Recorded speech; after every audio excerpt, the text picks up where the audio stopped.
Maybe you have seen many bankrupt dawah boys and girls who go to Daniel 2 and 7 and claim that it's about Muhammad and Islam, just like this dawah boy here. This brings us on to the final part of Nebuchadnezzar's dream. While you were watching, a rock was cut out, but not by human hands. It struck the statue. Then the iron, the clay, the bronze, the silver, and the gold were all broken to pieces. But the rock that struck the statue became a huge mountain and filled the whole earth. Daniel interprets this portion of the dream as follows. In the time of those kings, the God of heaven will set up a kingdom that will never be destroyed. It will crush all those kingdoms, but it will itself endure forever. We can see that the rock in Nebuchadnezzar's dream is interpreted by Daniel to be a fifth kingdom. Note the key characteristics of this coming kingdom. First, it is said that God of heaven will set it up. Second, it will become a huge mountain that fills the whole earth. Third, the kingdoms which preceded it will be crushed. Historically, it is only Islam which fulfills all these characteristics of the rock. The 7th century CE saw the emergence of Islam as a force to be reckoned with.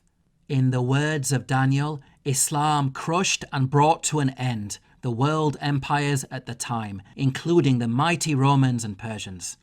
The early Muslims defeated them in war, capturing many of their lands, which remain under Muslim rule to this day. So as you see, these dawah boys want to force their demonic prophet and cult in our Holy Bible. Yet at the same time, these hypocrite pagan stone kissers claim that the Holy Bible is corrupted. What a comedy. In this video, I will explain to you how to refute their silly claim. Muslims claim that the Son of Man is Muhammad, but that's shirk and utter blasphemy, because we know that the Son of Man is the Son of God, Jesus Christ, God himself in the flesh. The Son of Man is a divine title, and Jesus frequently referred to himself as the Son of Man in the Gospels. Jesus' claim before the high priest to be the Son of Man was a reference to the prophecy of Daniel 7, verses 13 to 14. We can find that in the Gospel of Matthew, chapter 26, verses 63 to 64. So according to our Muslim friends, Muhammad must be Jesus and God as well. But in Daniel 2 and 7, the Son of Man has to be king. His kingdom will be an everlasting kingdom, and all dominions will serve and obey him. The Son of Man in Daniel 7 is identified as the king who will ultimately inherit the kingdom prophesied in Daniel 2. But the most problematic part is Muslims love to force words in the mouth of their false prophet, which he never said. So the million-dollar question is, did the Prophet of Islam claim to be king, or did he actually refuse to accept such a title? In Musnad Ahmad by Ahmad ibn Hanbal, volume 7 on page 13, we find the following authentic Sahih Hadith. Hadith number 7160. Let's read. Abu Huraira reported, the angel Jibreel was with the Prophet. Jibreel said, verily, this angel has not come down since the day he was created.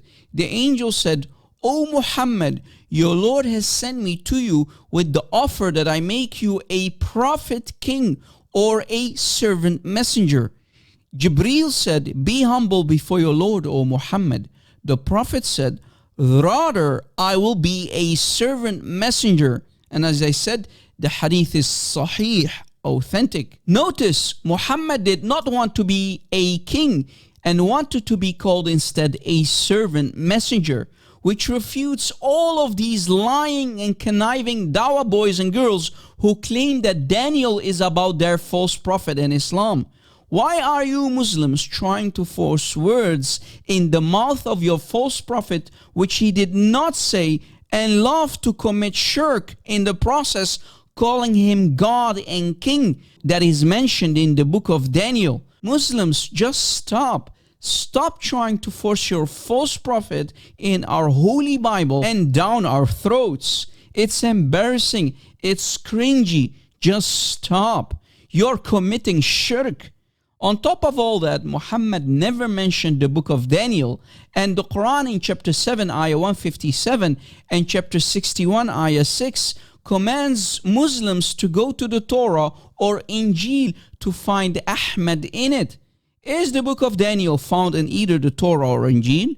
So why are you Muslims disobeying Allah? Isn't that kufr, disbelief? The kingdom that is mentioned in Daniel crushed the other kingdoms. It's the kingdom of Christ, the Son of Man, which is the everlasting kingdom, and certainly not the demonic cult of Satan and his false prophet, which is Islam.